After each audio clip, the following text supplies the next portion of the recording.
Come, spell weavers, reavers, rogues, and men-at-arms, and answer the call of adventure. Pick up your sword, your axe, your spellbook, your bow, your rulebook, and your dice, and join the forces of good in their eternal fight against vile monsters, conspiring min-maxers, horny bards, and blood-soaked murder hobos. Discover the treasure trove of role-playing games here on Rollin Bones. My name is Ryan Howard, and I shall be your guide.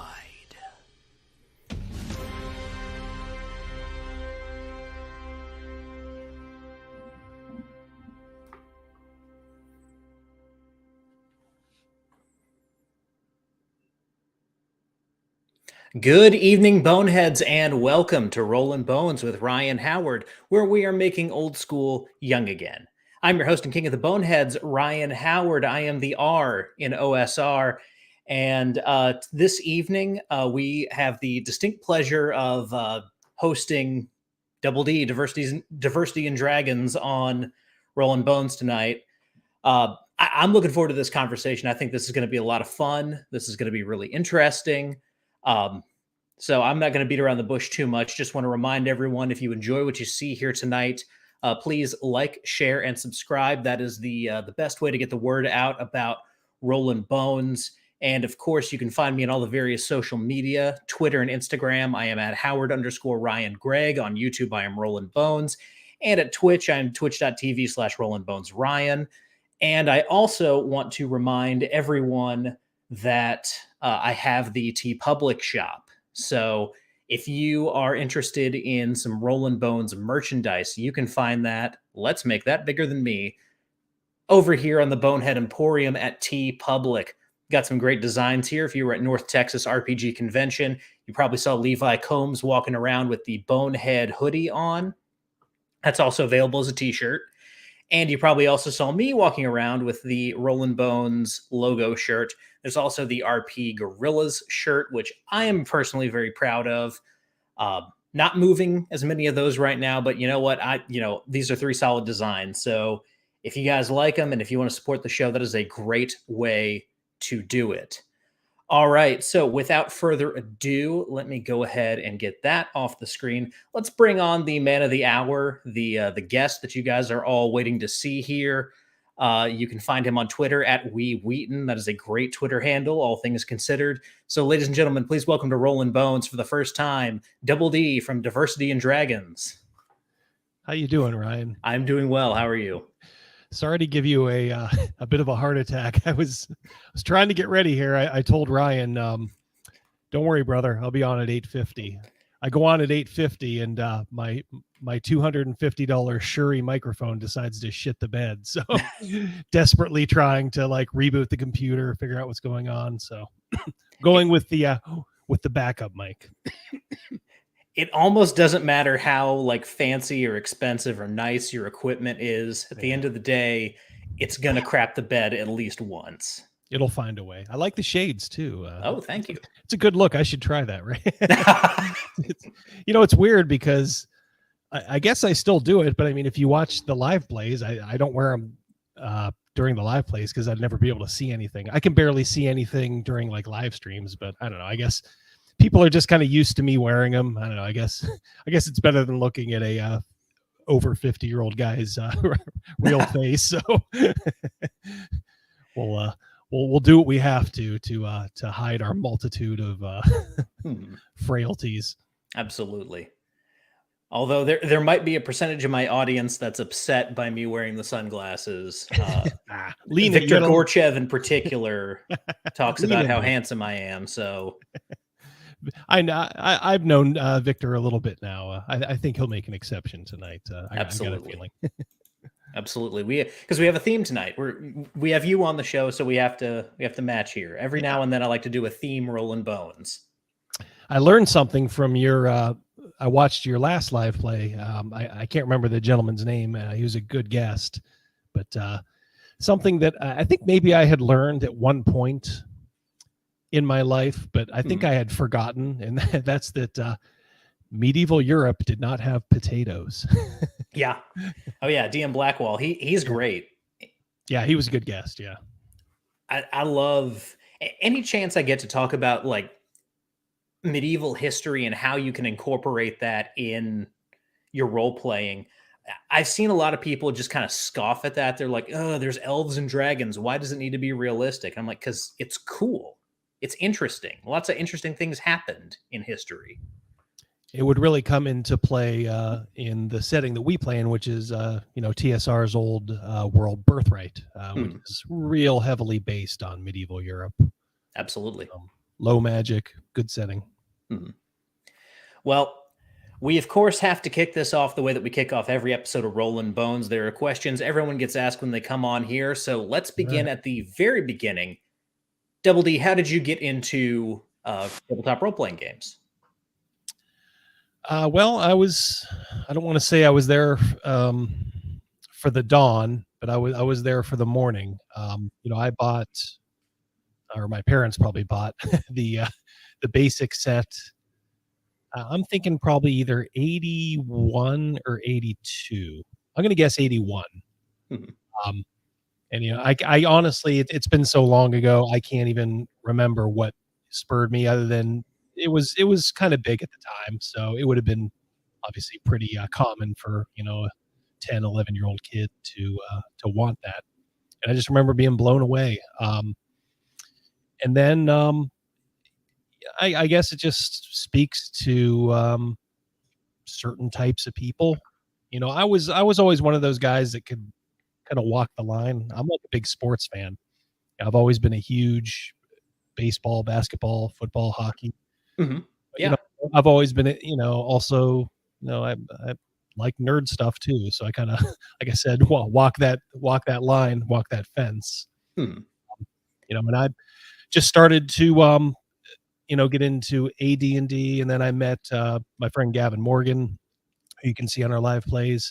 Me and him hit it off, and we're of very similar mindsets, and we started playing a lot of one-on-one games like James Bond, Star Trek from FASA back in the day, Mhm. and we couldn't find like a stable group, so it was kind of just me, him, and occasionally like maybe another player. So that's kind of how I spent the '80s, at least the early to mid '80s. Hmm. Now I have to ask, as someone else who also kind of walks that line and has for quite a long period of time, was there ever a point in your life where you felt torn kind of one way or the other, where you were more, I have to kind of reject the being into sports because I'm so into gaming and nerd culture, or I have to reject the nerd culture because I'm so into sports? Not really, only because the pull of the nerd stuff wasn't quite as strong as you may think. It Hmm. was just kind of something we did, like, hey, what are we doing this weekend? Hey, we could play this. And honestly, my situation was too, because it was just really just it was like me and my friend Gavin, so it was really just him. So I didn't have to worry about Yeah. about the embarrassment of it getting out. And I can't stress that enough, boys and girls. After a time, it went through that high point in the very early '80s, and then at about the mid '80s, it was not very cool anymore. Yeah. And you were pretty much a nerd, and yeah, that's something you kept hidden. But I was able to keep it hidden well, and honestly, probably from '85, '86, from the time I started to get a job, started to get into bars, started to appreciate the fairer sex. I did sort of just kind of fall away. Not that Mhm. honestly, what I replaced it with was wargaming. Yeah. Like Avalon Hill. Oh yeah. Me and Gavin would get into that. We had another friend who definitely played this stuff. So Hmm. we play games like Third Reich, uh, Russian Campaign, a lot of classic games. So I kind of did fill my gaming Jones during that time. But it was more just kind of strategic games. And then when I got out of college, I had kind of gone through, I met the woman who was going to be my wife, and kind of felt comfortable getting back into gaming. My wife was working with people, and we were just talking one day, and they're like, hey, have you ever played this game D&D? I'm like, well, yeah, I did a while ago. But they're like, we really need somebody to run a game. And yes, the rest is history. Mhm. Absolutely. Yeah, it's interesting. I was talking to my friend Lou. This was on his show, This Old Dungeon. We were talking about Dark Sun. And Mhm. he said, I always meant to get into Dark Sun, but in 1991, I was more interested in girls and cars than I was role playing Yes. games. Yeah, I mean, it was a different time. But I'd like to think some of that is just being a guy, right? I Yeah, mean, that's when absolutely. it's kind of when you're at your, the hormones are running the deepest. And it's not that you like disavow it and say, oh God, I hate it. What was I ever doing? It's just like, I just don't have time for that right now, because Mhm. if you'd put a book in front of me during that time, I'd have been like, oh yeah, this is kind of cool. I'd read Mhm. it, but I'd be like, I'm not going to go to the trouble of organize a game. I want to know where I'm going to go out next Friday. Yep. Which bar are we going to, fellas? Yep. So it's, yeah, I under, and Dark Sun too. That's a setting I always appreciated. Mhm. That's the one with like the insect guys, right? Yep. Yeah, the Thry-Kreen, right? Is Yep. that their name? Yeah. Absolutely. The Thrycreen. Yeah, always looked cool to me. I don't know if it was ever really in our wheelhouse, but I always appreciated it, even if it wasn't probably for me. Mhm. Yeah, Rex Teal, D&D is sort of cool again, but the people who play it have gotten, I think, less cool. Yes. Yeah, it's weird because we would talk about we would call it the gaming closet. When I first started, I went through the 90s, started my birthright campaign, okay. It petered out a little bit towards the late 90s. So there was like maybe a 1 year gap where we didn't really do much at all with it. And then I essentially found my current group at about 2000, the dawn of third edition.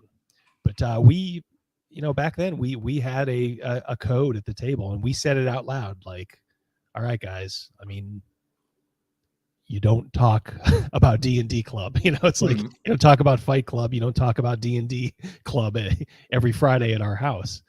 Yep. You just don't do it. And now we would always say like, well, maybe there'll be a day when, it'll be accepted and we don't have to worry about that. And we were like, yeah, that sort of pie in the sky feeling. And yeah, now that it's here, it's like, I want to go back into the closet so bad. I don't want to be associated with a lot of these folks at all. Mhm. Other than its position right now is kind of a front in, I guess, a very lazy front. We'll call it the Italian Austro-Hungarian front of the culture war. Yep. And that's not one of Meat's many uses here in chat. Good guy, I Meat. didn't like the environmental message of Dark Sun, but I think I did like that it was melee class heavy. Here's the thing about the environmentalism of Dark Sun. When you stick players in that world, it doesn't matter because they're just like, oh, you mean I can just kill grass and birds to make my fireball bigger? Hell There you go. yeah. Yeah, yeah, I can see the allure. But no, there's something interesting about this. I stole this phrase from uh, Richard C. Meyer, your boy Zach. It's good because I When he stole my channel name from him. because he said there's one video he made a couple years ago where he said nerd culture needs to be shoved back into the locker. Yeah, And the more that I've kind of ruminated on that thought, the more I agree with it. There's almost this kind of stoicism quality of keeping a part of yourself contained and private, and you share that with a certain group of people, yeah, and it becomes it's a healthy thing to have outlets like that. But when you take something like that and put it at the forefront of your personality and you make essentially this consumer brand loyalty, I will, tattoo your company's logo on my arm thing as your like identity that everyone can see. That's where you get into just complete insanity, because at that point you're no longer just enjoying something with a select group of friends. You are now an evangelist for a brand. correct. And yeah, it's very well put. About kind of the the stoicism involved, and just like, what, I will bear this burden, silently. because it is one of those things, you know, on the face of it, it is a fairly ridiculous hobby, is it not? When you Yeah. have to explain it out loud to somebody who has no idea, don't tell me you've never been slightly embarrassed or shrunk as you've done so, you know. So it is one of those things that lends itself to just kind of like, you know what, this is a small burden to bear, and I will keep this silent. And yeah, and now the fact that it is being shouted for, you know, from the rooftops, and you know, good Lord, you got like guys from the Cleveland Browns, you know, playing. It's like, man, this isn't what it once was. I'm not saying, you know, it's like I'm done with it, because I'm not one of those just kind of, you know, anti-authority, you know, authority, or, you know, what you know, I guess it would be a contrarian, I suppose. Yeah. I'm not one of those people, but man, it just makes me shake my head like, geez, I wish it would just go away. When is the crash, like in the, you know, the mid to late 80s? You know, when is that going to happen? Yeah, and there's this like feeling of you didn't pay your dues to be here. Like, and I understand, you know, I'm glad that people don't get beat up for reading comic books anymore. That's not what I'm trying to say here. Right. But there's this feeling of we endured a lot of crap for liking what we liked. And I was probably the last generation to actually endure that crap. I'm 27 years old. So right as I was leaving high school, that's when Marvel got really big. And it's really kind of around the MCU that this explosion of geek culture kind of radiates. But I remember liking comic books and, you know, liking fantasy and stuff like that, just not being cool at all. And I remember being picked on for it. So yeah, there's this element of, yeah, you know, you guys don't know how good you have it in a lot of ways. Yeah, no, again, it's it's well said. I think Marvel, you know, as much as people enjoyed it, and you know, I enjoyed it, maybe not as much as some people, but boy, we are paying the price for that. They have just driven nerd culture into the ground. Yeah. But it's, the thing is, it won't die. It's like, it's, you get all the worst things about it. It's not, you don't have that healthy like death and rebirth cycle. It's just they've driven it into the ground. It's a shell of, you know, what it was, but it won't go away either. So it's just going to keep this like zombie, like, you know, persona. And it's one of these things. The best explanation I ever heard from it actually came from Michael Malice. He talks about culture being made at the fringes. So creativity kind of starts from the outside. And you can, I'll use comic books as an example here, just because, you know, it's been brought up. Comic books were 10-cent trash when the first issue of Action Comics or Detective Comics or Captain America cost 10 cents. They were meant to be read and then thrown away by kids. Yep. And from these, we get, you know, these ideas, these cultural juggernauts in the making, like Superman and Batman and Captain America and Spider-Man. Then you move on to this phase of kind of broader adoption. You start with people who are closer to the edges. They start adopting it. Then it becomes cool. And once it's cool, you start to get the tourists who come in. And once the tourists are in, then you get the corporations. And the corporations then sand off all the stuff that made it cool to make it palatable to an even wider audience. And then you end up with this thing that was once cool and edgy and different is now sanitized and corporatized and shined up and appropriate for all audiences. And we are firmly in that phase in tabletop role-playing right now.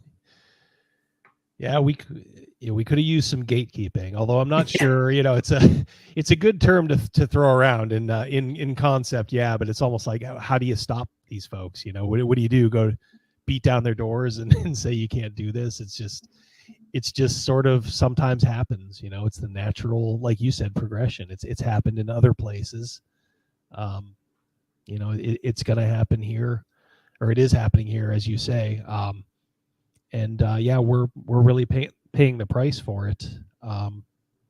You know, it's just, I think in the end, though, it might be a little different here in that I think the hobby is really just going to split into two. It's Yeah. just going to be call it what you want, OSR or whatever, just normal people, Mhm. or just kind of gravitate towards one end. And there'll be some overlap, with certain games. D&D is always going to be an overlap area. But folks on one end are going to kind of gravitate towards these indie games and stuff like that. And the tourists are just going to anything any of those big Seattle companies puts out, they're just going to be on top of, and that's what they're going to go with. Mhm. Sucks, but that's life. Not much you can do about it. Man, the city of Seattle really went downhill after Fraser Crane left. Yeah. um, yeah. I was just thinking, I was watching a Mystery Science Theater, and last night it was one of the new ones, which aren't very funny, but I guess one of the characters in this one movie looked like Fraser Crane. So all throughout they were just making all these references, like take that with scrambled eggs, boom. But yeah, it's I've never been there, so I hate to castigate, a place, I've never been to. In the same respect, I was never in Germany in the 30s, and I'm pretty sure I wouldn't want to be there either. It's I don't think I need to be in the neo-Marxist capital of the Western Hemisphere. Yeah. Yeah, I mean, like, people who know me know I'm pretty much in everything but name a Southern nationalist, so, like, There I'm you in go. Tennessee, I'm good.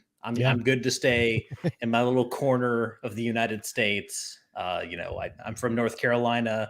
I love Texas. I love the entire South, and nice.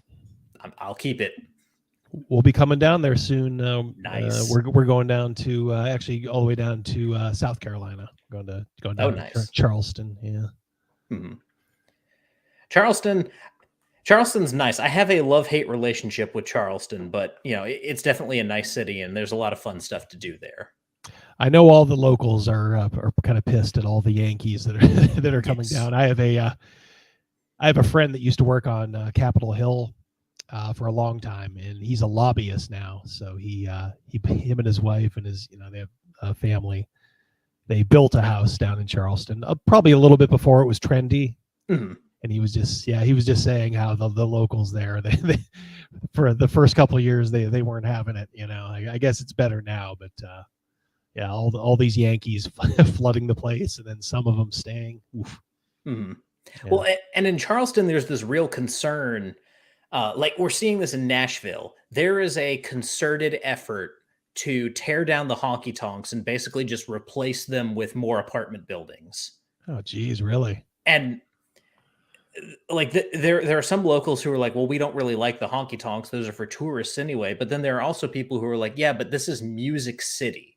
If you Yeah. get rid of the music, Yeah. It's your whole identity. Yeah. then we're just going to turn into like crappy Atlanta. And in Yeah. Charleston, you've got all that history there. And so if you start knocking down historical buildings, God forbid you start knocking down something like Rainbow Row and just putting up, you know, tenement blocks, Right. then what's the point anymore? Yeah, for sure. Yeah, I'm sure it's something that a lot of places are struggling with. Um, but yeah, I'm happy to just be a tourist there, and not be a local. Trust me, where I live, we don't have this problem.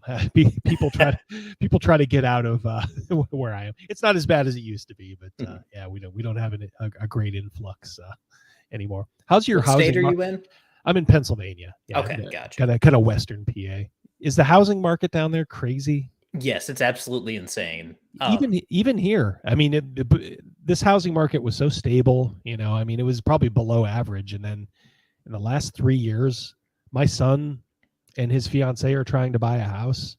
They Mhm. finally got one, but oh my god, like 3 or 4 times they put in bids Yeah. immediately. Just whatever the seller was asking for, they got probably about 10,000 over. Mhm. Crazy. Yeah, I'll put Meat's comment up here again. basically what we have are, it's people from New York, people from California. Um, they're selling their, crappy apartments for way more than they're worth. And they're coming down here and putting cash down way over asking price, sight unseen, waiving all inspections, everything on these houses because they're just going to tear them down, build a new house where the old house was. Right. Because, I mean, they can afford to. So they can afford to knock down the house that was there and just build up a nice new house with all the proceeds that they got from selling their crappy place in California or New York or wherever it is they're coming from. And they're still profiting in the end. So I hear a lot of it too is also like there's not as many spec houses, being oh yeah. built for a variety of reasons. I mean, so some of it's labor related, can't find good craftsmen, or they're in really high demand, or like insane building codes. Like my wife was saying, I don't know if it was around here or somewhere close, but like they were toying around with like any new house had to have like a sprinkler system in it. It's like, could you imagine that, having to put an entire sprinkler system in a new house? Crazy. Mhm. Yeah. Crazy. Also, meat. I'm not saying dox yourself, but what part of Tennessee are you in? Because there might be open space at one of my tables. Ooh, there you go. Meat's a good lad. He was one of my first one of my very first subscribers, commenters. He'd comment on every video. Has a very memorable name. Gotcha. Yes, he does. So unfortunately, Knoxville, I'm in Nashville Metro, so Knoxville is very far away, but your mayor is amazing. I'll say that. Well, maybe one day you guys can meet in the middle. Hmm. Yeah, I go to Knoxville on business quite often. There you go. But no, there was one other question. We've gone way afield of kind of the original topic, but there's one other question everyone gets asked when they come on Rollin Bones that we'll get to right now. And I just want to know, what's your fondest RPG memory? What is that one memory you hold on to that keeps you going through, all the crap that can come from being a fan of RPGs? What's that one solid memory that just gives you the strength to keep going one more day? Well, I think it was probably, I've had many of them, but this one event always kind of keeps sticking in my mind because it wasn't so much a result of, my great DMing, but it was sort of a result of just kind of having a stable campaign, just kind of keeping things going. And it happened in our Birthright campaign. God, probably, I would say at least 12 years ago now. But it was just this one event where, the guys were fighting in this war, and it came down to it was my friend Gavin Morgan. He was in the middle of a battlefield, and it was not planned. I did not plan it. It's kind of like a battle. And we were like doing it tactically, yeah. So everything was just kind of going the way it went. And he had a chance. He was literally in the middle, and my friend Rogan, his character was dying, literally like one more round, he's dead. Or the guy that they suspected and, more or less was like kind of the villain of that campaign was also down on the other side. So he had a chance to save his friend, save his compatriot and friend, or make sure that the enemy was killed. So he was just thinking about it. He's like, I'm going to go over there and kill the villain. And Rogan's guy died. So it was, I was just kind of, thinking back, and we were all just kind of blown away, like just how kind of like organically it happened. I'm just thinking like, well, that's kind of the power of, the games. You can kind of, you can force things like that, of course, but it's a little cheaper when it happens. But when something like that happens spontaneously, something poetic, something almost literary, with characters that have been worked on at that point for probably 2 years at least, 2 to 3 years for that particular iteration, it was really satisfying. So, yeah. But yeah, there's plenty more, but that one I always kind of think about that as, an example of, the best of gaming. Mhm. Yeah, and that's one of the things. I say this coming from the 5e tradition. I started playing with 5e, Mm-hmm. and I started playing with games that were very plot focused. So Right. there was a lot of kind of story game stuff in my early games, especially the games that I was DMing, because I thought that's what you had to do. Mm-hmm. Something I've come to realize is that while you can script the coolest possible event in your mind and you can set it up so that the players encounter this thing, they might think it's cool for a little bit, but there is nothing cooler than the moment that's stumbled upon organically. And you Yes. get more of those moments when you leave your campaign open and let the players pursue what they want to pursue, because then it's Yep. cool for them, because it's the consequences of their actions have led them to this point. It's not something you set up on the back end, it's something they got themselves into. Exactly. I in that same campaign, Gavin's character who killed, the enemy and let his friend die, he Mhm. ended up dying. Well, these Yeah. guys ended up resurrecting him. I don't go for resurrection very much. So I said, you know what? Hmm. I'm going to do this. I normally don't do like earth changing events, but I'm going to put in that has almost created like a paradox of some kind, and is literally starting to rip the land apart. And it was kind of cool. It was a very good cap to the campaign. I don't want to say it was railroaded, because this stuff was just happening and it was up to them, what they wanted to do. Of course, they're the Hmm. heroes, I guess. They're gonna fight it. But during that time, like this, the gateway was open. Um, all these demons briefly came through, and then the portal was closed by my group. And they took care of business. Everything went back to normal. Hmm. But every once in a while, they'll stumble upon these demons. And in my latest live play, they stumbled on another one of these demons that made it through and now has to make its way in this world. Oh yeah. And he had literally slaughtered an entire population of elves. Like the, Hmm. the elves in Birthright are very insular. They don't Yep. mingle. They're very keep to themselves.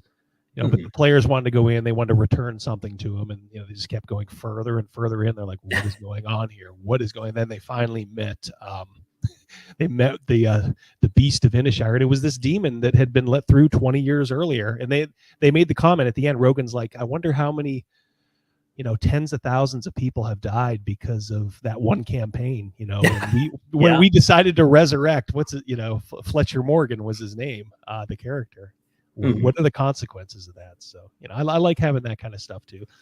There's nothing wrong with a little bit of story, by the Oh way. I yeah. think Yeah, absolutely. little story is good. I like a good blend, between the two. Nice, of course, give them the freedom always to do what they want, and have that Hmm. sandbox. But there's no reason you can't be thinking like, okay, this is going on in the world as they're doing this. That's the Yeah. story aspect. And then it's up to you to change that based on the player's actions or inaction. Hmm. you know Yeah. And I've argued with people for saying this, or I said this and it caused an argument, but I tell people a lot, the fact of the matter is, if someone dug a hole in the ground and put a bunch of treasure in there, they did it for a reason. And so the mere existence of a dungeon necessitates some kind of story around why that dungeon was built, what that dungeon was, why the treasure was hidden there, what are all these rooms, what are all these monsters doing here. So story and gameplay are tied together. That's why it's a role-playing yep, game. um, exactly. I just like the story to come to be emergent, to come from the players interacting with this world I've set up for them. I set this world in motion, and the players are now going to try and stick things in the gears and see what happens so they can Yeah, make the clock stop or something like that. yeah. But part of what they consider, you know, I guess, story gaming. I mean, part of that is just doing your job as a DM. Yeah. You can't just sit there and, coldly unfurl, a map and say, point to where you want to go. Okay, you're there. It's like there has to be some color and life, to the world. Now there's a huge difference between that and, what we see with, some of the sparkle trolls and, the just the insanity of, catering that's done to them. So it's story probably gets a bad name for good reason these days, but don't shun it, because story is just another way of saying you have a living, breathing world. So and how much your players want to know what's going on, and it is up to them, of course. And I actually talked about this a few months ago on Natural Ones with the Basic Expert and Victor Gorchev. Good guys. There's this reactionary streak in those of us who are aligned with the OSR or the Bro SR or whatever kind of movement we have now kind of split into. There's the streak of reactionaryism where if the other side wants it, I want the opposite. If they're for it, I'm against it, as I like to say as a Tennessee resident. Yeah. So you've got these kind of newfangled modern players who are like, it's all about the story. It's all about the big Strixhaven enchanted under the sea prom or whatever it is that they're playing in their games. And so on the other side, the indie movement, the OSR movement reacts and says, well, we're going to have no story whatsoever. You go into the dungeon and kill everything in sight and take everything that's not nailed down. Neither approach is good. Somewhere in the middle is where you want to be. So we have to kind of fight that instinct to just react to what the other side is doing. It's very well said. Very well taken. Yeah, I mean, it's you're absolutely right in the reactionary part. I never want to turn off, because I'm sure I get all kinds in my audience. So I'll just say this, without saying like one is bad or whatever, but we should all realize with it, there's plenty of enemies out there that are very easily identifiable. Don't hate someone because oh my god, he allows backstories in their game, or oh my god, he has this overarching plot, even though it's not something that's railroaded. It's something that the players can interact with and change and reverse and do it, gum up the works, and do whatever they want with it. So yeah, there is that tendency. I mean, I suppose it's just because I'm sure a lot of us are a little more freedom oriented, I guess. Maybe a little more libertarian in mindset. So we do have that sort of, you would call it contrarian spirit in us. But yeah, you do have to kind of know friend from foe and realize, like, all right, guys, this, as the great Ronald Reagan said, if someone agrees with you 80% of the time, he's not a 20% traitor. He's an 80% ally and friend. You just got to realize that you're not going to win them all. And I'm going to have RPG Pundit on my show tomorrow at 7. And I'll never understand how he gets a lot of flack. Now he is a little more controversial and spicy. He likes to say certain things, and he's not afraid to block people on Twitter. But some of my audience is like, well, Pundit blocked me, and it's like, yeah, I understand. I don't get in the middle of Twitter beefs. That's right. Not my thing. But I will look, and it's like, well, let me see the offending tweet, and it's like, Pundit, you're an asshole, and it's like, well, what did you expect? He's, so some people are, just fine, or they'll just mute you or whatever. Or they'll just say, some people just don't want to hear it. So it's like, I don't know, but yeah, we should kind of have we should always allow for disagreement and discussion, but we should fall short of accusation and casting out people that aren't with us 100%. Yeah. There's a difference, and I think we all know. I mean, I think most of us can determine, right? Yeah, and I've had this conversation with a couple people. Alex McCrease was kind of the one who really laid it out for me. Um, and he said basically there's no enemies to our right. No one who's on our side to a degree should be someone that we're fighting with. And because it's us against the literally the biggest monolith in the entire industry. It is a multinational corporation that owns the biggest role-playing game, the D, the ampersand, and the D, the initials that everyone associates with this entire hobby is what we're up against. So this kind of devolving into petty squabbles and being like crabs in a bucket trying to pull each other down, that's something I don't want to see. For example, my good friend Crossface, um, someone started going at him because he runs 5e in a school group for kids. Yeah, he's running 5e because 5e is the one that has the program that the schools recognize. He's teaching kids how to play right. Crossface is an incredible player, incredible GM, incredible dude.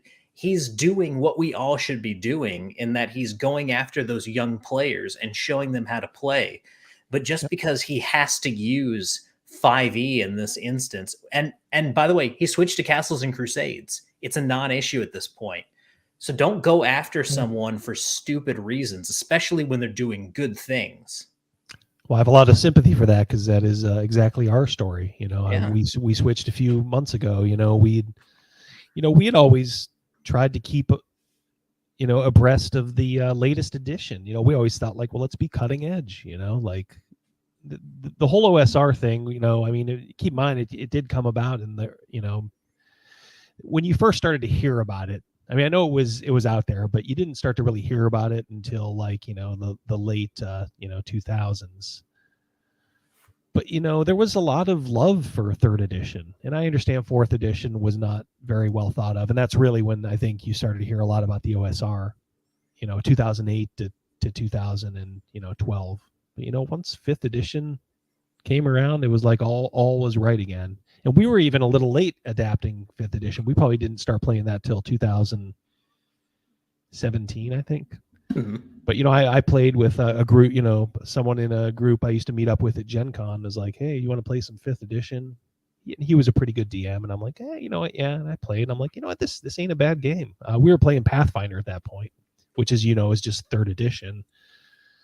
So it's like, well, this is something different. I like this advantage, disadvantage thing. So let's go with it. But even, 2017 doesn't seem that long ago. And even then it wasn't like, oh yeah, we're sidling up with the enemy. It was just like, oh yeah, this is just the newest edition of D&D. You didn't start to get that feeling until, 2019, 2020, the more they started to talk and reveal themselves.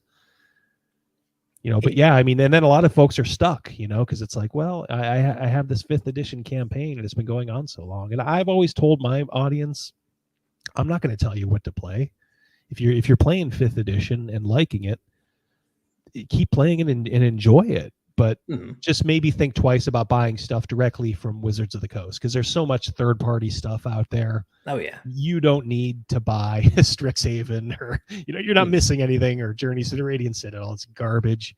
Yeah, just take what you have, enjoy it, and if you're ready to move on, there's plenty of good options out there, as you said, Castles and Crusades, which we are loving right now. So. Oh yeah, I'm working on something for Castles and Crusades right now.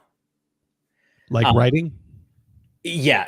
I'm trying to get my first adventure published, and it's going to be initially for Castles and Crusades. So. Excellent. Yeah, I look forward to seeing that. Yeah, I started writing something. It was a couple months ago, and I have laid it down. I'm gonna maybe try to pick it back up when I go on vacation. Right now, I'm writing it about the pace of J.D. Salinger. So we gotta pick that up a little bit. Yeah. But I did have something published way back in the day. There used to be a magazine called Dungeon. Oh yeah. So I had a small adventure published in that. A couple of articles here and there, back when I was kind of in my prime, third edition was, rolling good, and, we were knee deep in it. So good times, but yeah, I'm due to put something else out there and let my audience see what I can do, for better or worse. Yeah, absolutely. And that's what we need to be doing at this stage. The mask is fully off with these people. They have already revealed to us exactly who they are, exactly what they're going to be. There's a lot, you can get people to watch a video where you break stuff down about, okay, here's exactly the crazy thing that they did, like, the Pinkerton situation. That was just hilarious. So I don't, I can't besmirch anyone for making a video on the Pinkerton situation or anything like that. But ultimately, at the end of the day, while it's fun to point out when they're doing stupid things, we also now need to be going, okay, but here's what we offer. Here's the creative mojo, the energy behind what we have. I bet you'll like this a lot better. Exactly. Yeah. Yeah, and I think you're doing it right too by doing an adventure. I mean, there's so many good systems in OSR, and I know there's more coming, which is great, but at a certain point, you're probably going to get some saturation. Oh yeah, because a lot of folks are they're really beholden to, I guess they would almost consider them sacred, and I'm not saying that as a put down, but kind of like the OSR, the BECME. Yeah. That kind of stuff. So there's only going to be so much variation. That's why I always kind of like, what Dungeon Crawl Classics did. It's you could look at that and be like, yeah, this is OSR, but then you look at it, you're like, well, is it? Like rules wise, is it? But it's like it's its own thing. I would still call it, spiritually OSR. And I know Goodman Games is not. They've done some kind of questionable sort of woke stuff. I still don't know if it's as bad as. This is another area, another topic, we could go into, and it's like, how do you separate some of these companies? It's like, Goodman, they changed, to like neutral pronouns, like they, which a lot of folks have done, and I'm not defending it,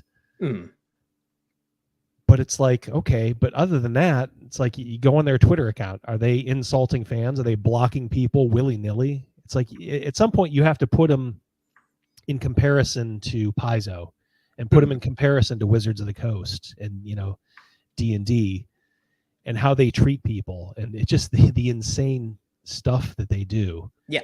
And all right, so you may not like that, they changed the wording, and they maybe they donated to some questionable charities, but good Lord, they don't seem to be in people's faces right all the time and getting into it with fans. And that at some point you got to realize, like, all right, I don't agree with these guys politically, but as long as they're not actively hating me and insulting me, we can do business. Yeah, and that's why I always kind of stick up for Goodman Games, because one, the community around Dungeon Crawl Classics and Mutant Crawl Classics has been very good to me. They very much kind of embraced me and kind of brought me into the fold.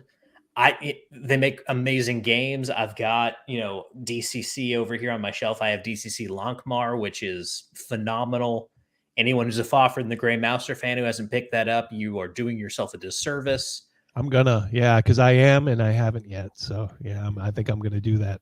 It really is amazing, and it works so well with kind of the DCC engine. But again, they've done. They've moved to neutral pronouns, which I know, like if your name is Max Liao, you're automatically out at that point. But you have to look at the fact that Goodman Games is first and foremost a games company. That's all that they're focused on, is putting out DCC and MCC and all of the associated products. They work with just about anyone. They aren't, clamping down on people for certain content in their games. There's a very good kind of offshoot game called Weird Frontiers that my friend David Beatty made, which is Weird West with the DCC engine. They didn't take a scrub brush to any of that. They are allowing good creative product to be made. And at the end of the day, that is all that matters to me. Yeah. Now, somebody in the chat, Rex Teal, says that they're removing art that they claim to be too violent or too sexist. Now, if that's the case, it's not a good precedent. And yeah, I mean, maybe, and who knows, maybe this is just kind of like the camel's nose under the tent for just kind of a slow slide. That's possible. Yeah, but and you never know. But I'm just saying, like right now, they're not.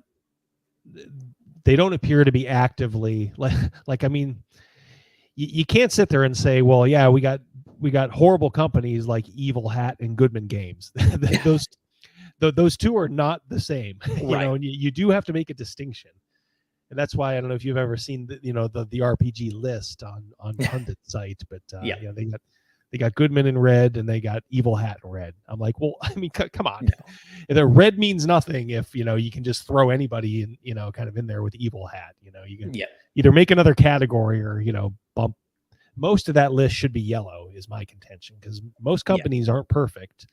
And, it should just be yellow with a good description of what's going on. Hey, they're doing this, but they don't insult fans, or they are insulting fans, but they're keeping their game pretty clean.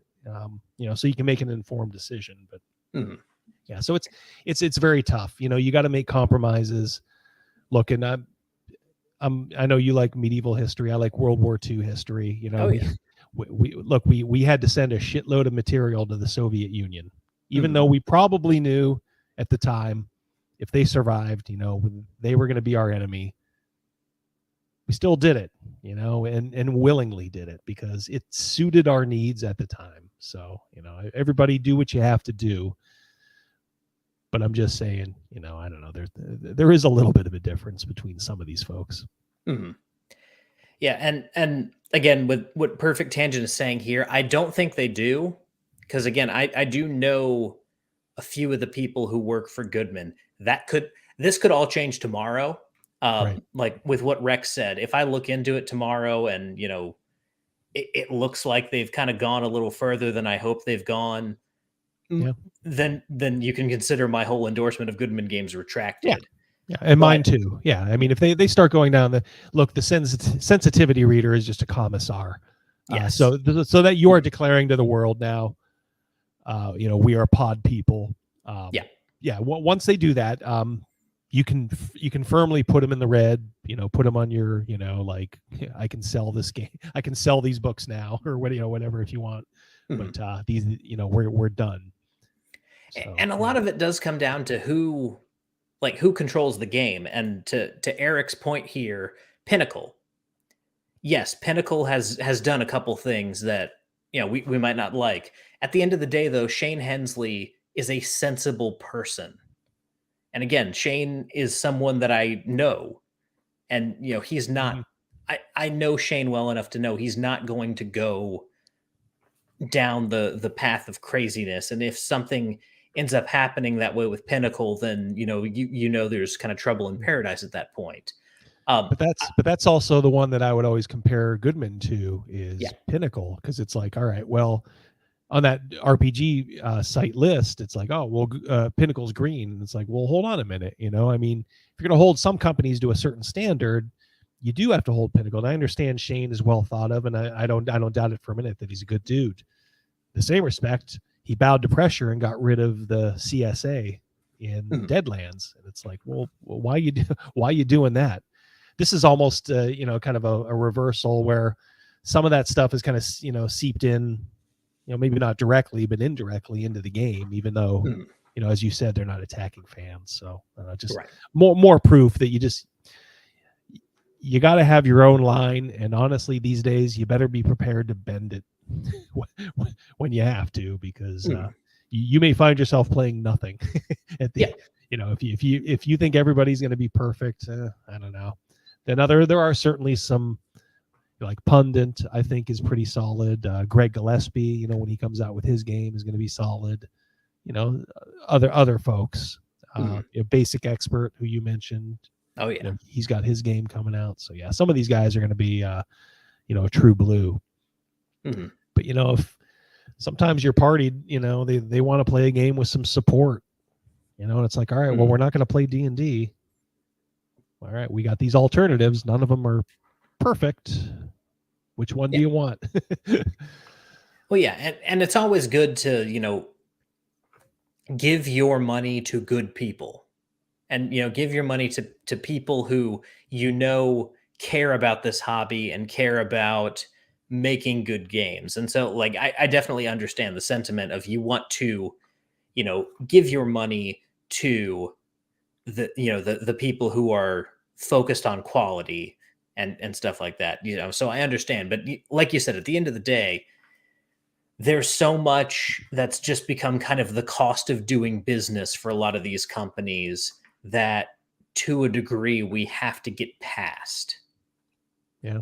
Look, even Castles and Crusades, they before they had their shining moment, they had a pretty bad moment, with Jason Vey, going off on a bunch of stuff. And I did a couple videos on it, like, what is this guy doing? Castles and Crusades, what are you doing? This is long before I, switched to him. Then they made that magical statement, which is all anybody has to do. Yeah. You just got to make that statement, say we're games only, and then weather the storm, because you're going to get piled on for 2 days, and then they're going to forget about you. Yeah, exactly. That's all you got to do. All you got to do, because we know, even at Troll Lord, there's folks. I'm not under any illusion that Jason Vey's all of a sudden, now on kind of our side, but that's okay. He doesn't have to be. If he seems to have learned his lesson, and hey, more power to him. He's kind of laid low, hasn't said anything like that. I think he even admitted, like, having a bad day, shouldn't have done it. Look, that's all we need.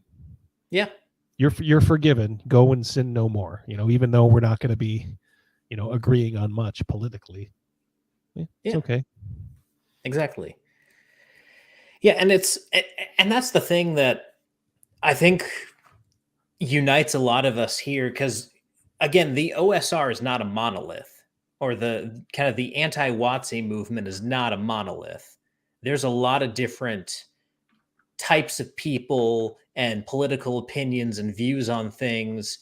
And I think kind of what brings us together and what makes this, work in the RPG world is the only thing that we all care about is the game. We just want to play the game. We just want to, like Basic Expert says, play the elf game. That's our priority here. I don't need to see my politics reflected one-to-one in the game. I don't want to see any real world politics reflected one-to-one in the game. Yeah. So I will jump in here just a sec, because I do see that said a lot, and like, hey, it's just an elf game, and I understand the sentiment behind it, and what you're saying is perfectly true. Yeah. But we also, and I think you're aware of this, but maybe some of these folks are in the middle, and they don't realize that they're already in a war, and it's like, okay, I understand the sentiment. I just want to be left alone and play this. Yeah, that's not changing the fact that people out there are trying to change the way that you play, and they keep taking. And I mean, maybe you kind of keep just kind of like giving and saying like, okay, fine, just leave me alone. Just leave me alone. Going to come a point where it's like these people are going to look around and be like, what the hell happened? There's nothing left. There's going to be folks like us saying like, we tried to warn you. We're not asking you to like take a huge stand, but just maybe hold the line, a little bit. So you don't want to bury your head in the sand and just kind of pretend that you're not under assault, especially, I hate to say it, but if you're a white male, yeah, the Seattle companies don't like you, period. Even though that's all they employ is white males and crazy, females and others. They don't like you, and they don't want you. And they, guess what? They have the bully pulpit because they have the name. They have D&D, they have Pathfinder. Yep. So all these new people coming in, at some point, you're going to realize how much these people hate you because it's being taught to them. Oh yeah, yeah. The company that makes the game. So. Yeah, and honestly, when I say I just want to play the elf game, I understand, Orrin McIntyre says, the people who want to be left alone will always be trampled on by the people who want to win. It's not just that I want to be left alone. I want to win. I want Right. the kind of people who won't let me just play a fantasy role-playing game. I want them out. I want them gone. And I don't want them to come back. And so I will do whatever I have to do to push them out. I'm not just going to, silo myself and silo my table out. And I hope that you guys will do the same. The message we should be sending is that is not welcome here. And, you are either going to chill out and just enjoy this game, or you're going to leave. That's the message that we should send. You accept that this is fiction. This is a fictional world. These are fictional concepts. Nothing that is in this game is happening to, people in the real world. This is all our escape from the grind of reality for just a few hours a week. And if you're not down with that, I got 2 words for you. Mm-hmm. Yep. And I think it's, again, well said. And like you said earlier, it's not that we're asking for our politics to be in it now. No, I mean, it's just, we don't want that. But I almost feel it's worthless saying that now, because the other side's not listening. And here's where it gets dangerous. It's when the people in the middle who just want to be left alone find themselves censoring themselves at the table. Like, oh, hey, we're going to do guys, we're going to do a scenario on, oh God, I was going to have them start, in a slave market, not even like involved in it, but just they were passing through. And it's like, okay, guys, you're going through a food market. That's what you're going through. When I'm just saying, if you're one of these non-political people and you found yourself in a situation like that, congratulations. That's where they win. Yeah, you've given in. Yeah, that's where you've given in. And man, it's tough. I understand. It's not easy sometimes, but at some point you got to take a stand and say, no, I'm going to do this. Mm-hmm. I mean, and look, if you're listening to this or my show, you probably don't have to tell you this, but if somebody in your game says like, how dare you do that? I mean, look, you can try to explain to them once and say, look, this, we deal with some of this stuff, I'm not going to deal with it in a juvenile way. Mm-hmm. I'm going to deal with it like an adult. This is a story, but we're going to deal with it. Yeah. They don't like it. Say, okay, sorry to see you go. Not really, but mm-hmm. Don't let the door hit you on the way out. Yeah, absolutely. And like, to bring it back to Dark Sun, if you want to run that module 1 freedom, you start as slaves.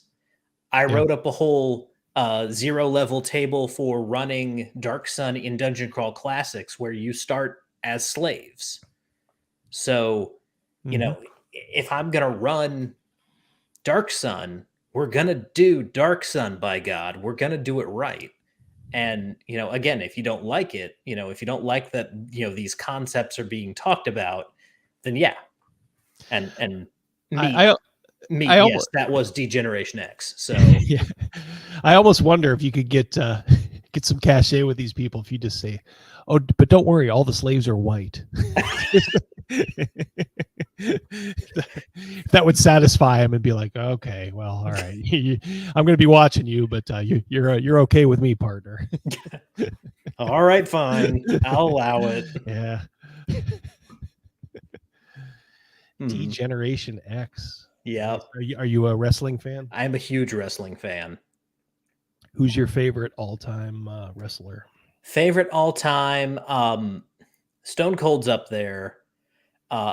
Also, just because of the generation that I grew up in, AJ Styles is also up there for me. Okay. Yeah, I have blank spots in my history. I was a classic fan in the late 80s, early 90s. Believe it or not, I was just in the period of my life, I was having kids in that, and I did not watch, the golden era, like 96, 97 through, 2000. Mm-hmm. And then here and there, and I've kind of started to watch it a little bit more lately. Yep. Do you like AEW? No, no, I'm WWE. Yeah. well, and I have my problems with WWE as well. My whole thing with wrestling is I'm kind of an old soul in that I like it to look real. I like it when Yep. they try to be real. So, like going back and looking in retrospect, I missed this man's pretty much the entire prime of his career, but I love Big Van Vader. I Oh like yeah. Stan Hansen. I like the guys who actually looked like they were laying it in and trying to hurt each other because again, and to tie this back into role playing for those of you who I lose when I talk about wrestling, um, when like Alex McCrease and I were talking about simulationism, I like making it one to one. I like this approximation of combat sports in the wrestling world or, medieval battles or medieval fantasy and role playing. I like it to be as close to reality as it can be so that I can lose myself Yeah. in this world. And like Meat said, once no one believes, the magic is gone. So I want to do as much as I possibly can to keep that magic alive, both in role playing and then in wrestling. And so there's a lot of wrestling that just doesn't do it for me anymore. It's maybe I have a gift. Um, I can, I don't want to say turn my brain off, but I Oh can yeah. turn part of my brain off, and I can literally watch a match and almost be in a state where I know it's not real, but I don't know who's going to win. You know, Mhm. only they do. Yeah. So it's like I can be surprised. We were watching a horror movie. We always have these movie nights where we watch good cheesy like 80s horror movies. Um, Mhm. and I'm just watching it, and I mean, it was one of the ones where you could kind of guess maybe who the killer was, and everybody around me, my whole group is like, I bet you it's this guy, I bet you it's this guy, and I'm like, Mhm. I have no desire to do that. I Right. want to watch it unfold. I don't care who it is, and I'll probably be a little surprised, even if maybe I suspected it in my mind. I don't Mhm. know. It's Yeah. a good thing to have that ability to kind of turn that stuff off. Yeah. And again, like I enjoy watching modern wrestling. The only time I don't is when I feel like I'm being told blatantly to my face, "Hey, this isn't real."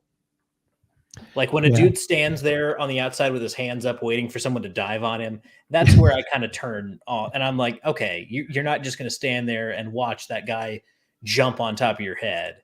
But for the most part, I can watch a modern wrestling match and get into it. It's why I like kind of watching, even though I caught him like in the late '80s, early '90s, and then I kind of missed his well, what was his glory time, and it's an odd choice, but I love Psycho Sid or Sid Vicious. Yep. Just and you can almost watch his whole career on YouTube, and it's like Mhm. the him just destroying these jobbers, and yeah, you can say it's fake. Go watch how violently he is throwing Yep. these guys around. Those guys are taking a beating. Mhm. But yeah, like you hit on something interesting there talking about that horror movie when you said you don't care who it is, you want to see it unfold.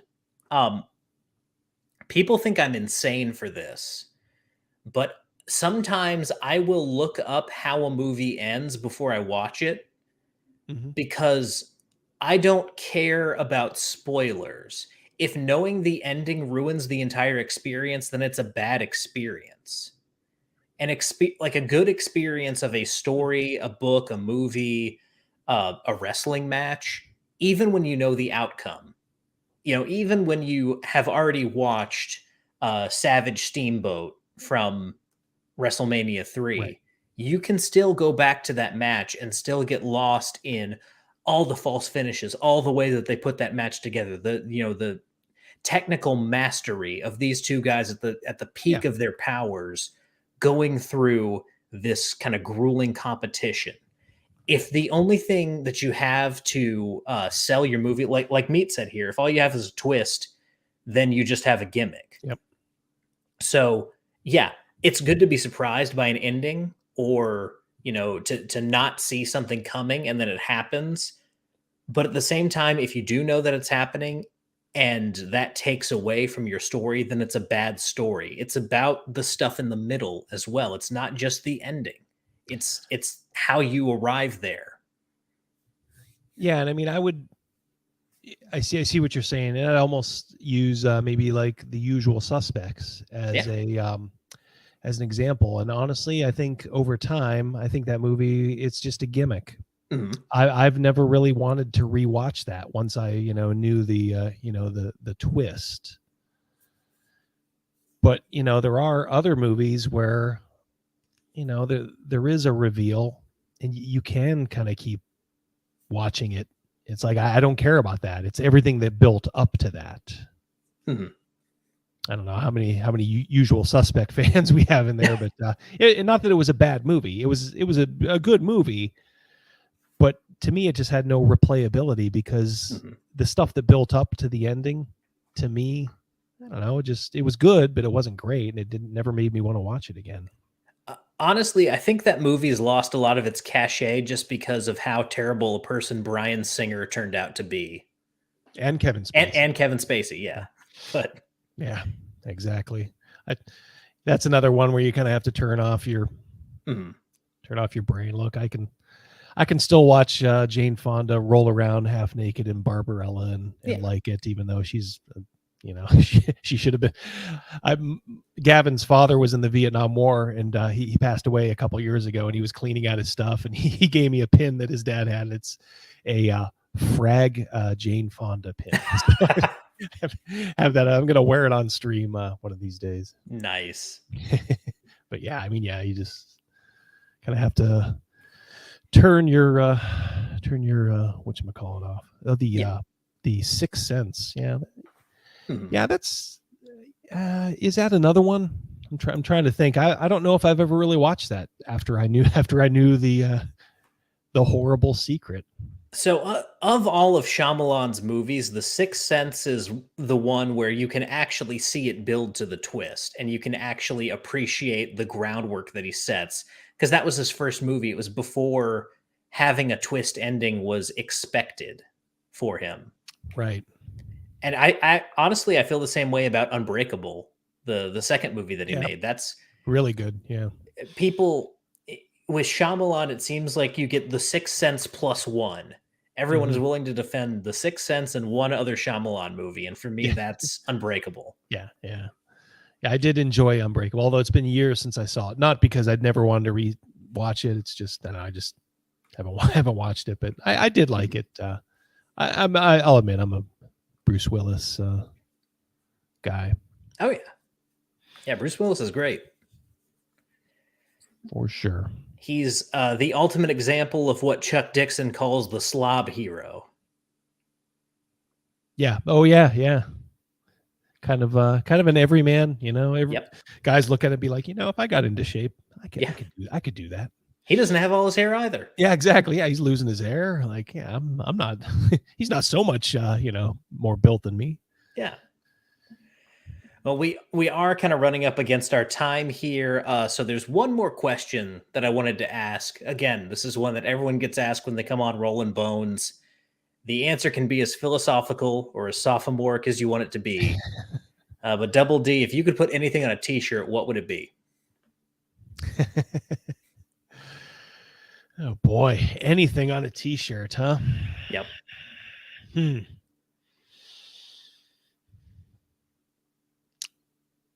Damn. Well, I would tend to put something beautiful. So I would probably err on the side of a woman, but I'm trying to figure out like which one I would put on. What would you put on? Help me out here. What would you put on a t-shirt? The last time I answered this question, it's funny that you said something beautiful because this is not at all beautiful. But I would put a picture of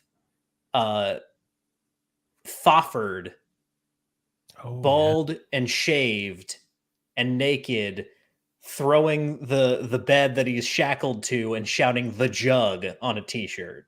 That is a good one. Yeah. I love those stories. Mhm. To your question, it would have to be one of those like sex symbols from the 60s, 70s, maybe even someone like Raquel Welch, because I had just Yeah. watched Three Musketeers the other night. Mhm. God, what a beautiful woman she was.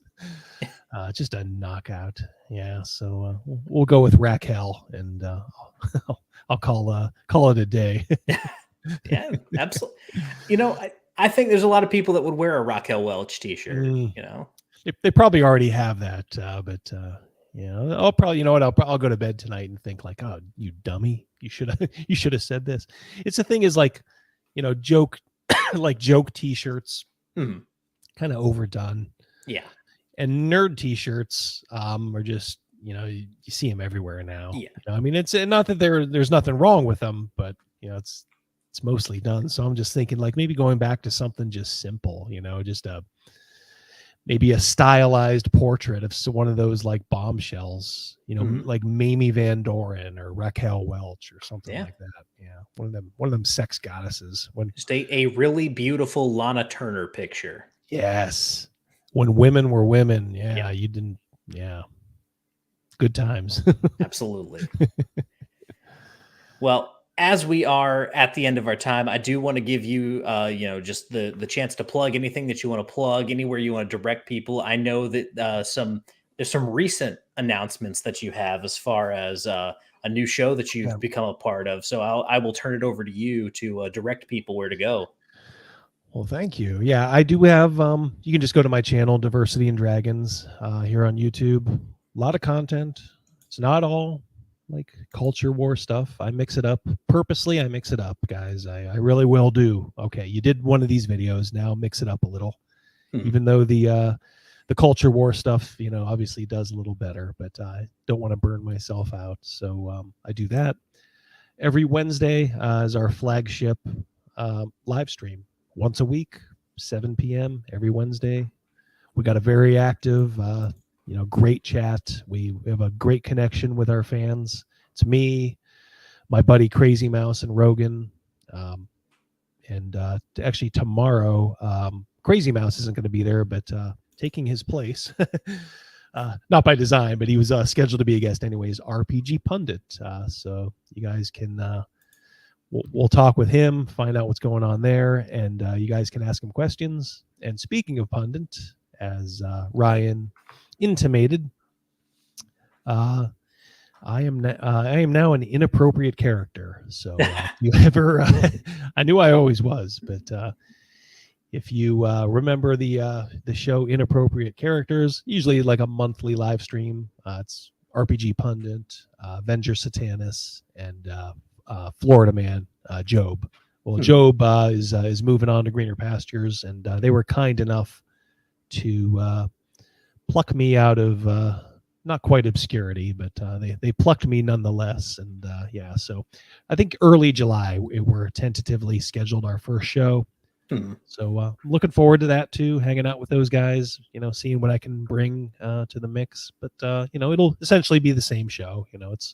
I know my place, and I will set those guys up as best I can. Mhm. Absolutely. Yep. Well, Double D, thank you so much for coming on the show. This was a great conversation. I really enjoyed talking to you. I feel Yeah. like I Anytime. feel like we had a great conversation on Yeah. here. Yeah, I'd love to do it again. Yeah. Thank you for Absolutely, having me. anytime. I appreciate it. You, I'll go ahead and open it up. You're welcome on here anytime you want to come on. All right, cool. I'll be back, as Arnie says. Thank you, chat, too. Absolutely, yeah. You guys were great tonight. Thank you so much. Um, and just to let you guys know, next week I will be joined for the third time by Mr. Skeeter Green of Skeeter Green Productions. And in light of that, I want to show something here on the screen. So I'm going to go ahead and share this with you guys. Skeeter has a Kickstarter that will unfortunately be ending the day that we're talking. But those of you who are familiar with Skeeter's work, he's worked with Frog God Games. He does a lot of great stuff. I'm going to drop this Kickstarter here in chat for you guys. Um, This is Underland Part 1, and it's for, it's a series of zines for Swords and Wizardry, Dungeon Crawl Classics, Mutant Crawl Classics, and D&D. It's Skeeter taking a look at the Underdark. This is one of his most successful Kickstarters he's ever had. He was, really jazzed about it at North Texas. So we'll be talking all about that. We'll be talking about his time in the woods with recent campaigns. And so, this will be a great conversation. Skeeter's a great guy, very creative, definitely a fireball, those of you that know him. So that'll be next week. But until then, whether you rolled a 1 or a 20, I am so glad that you rolled your bones with me, Ryan Howard, and I will see you guys next time.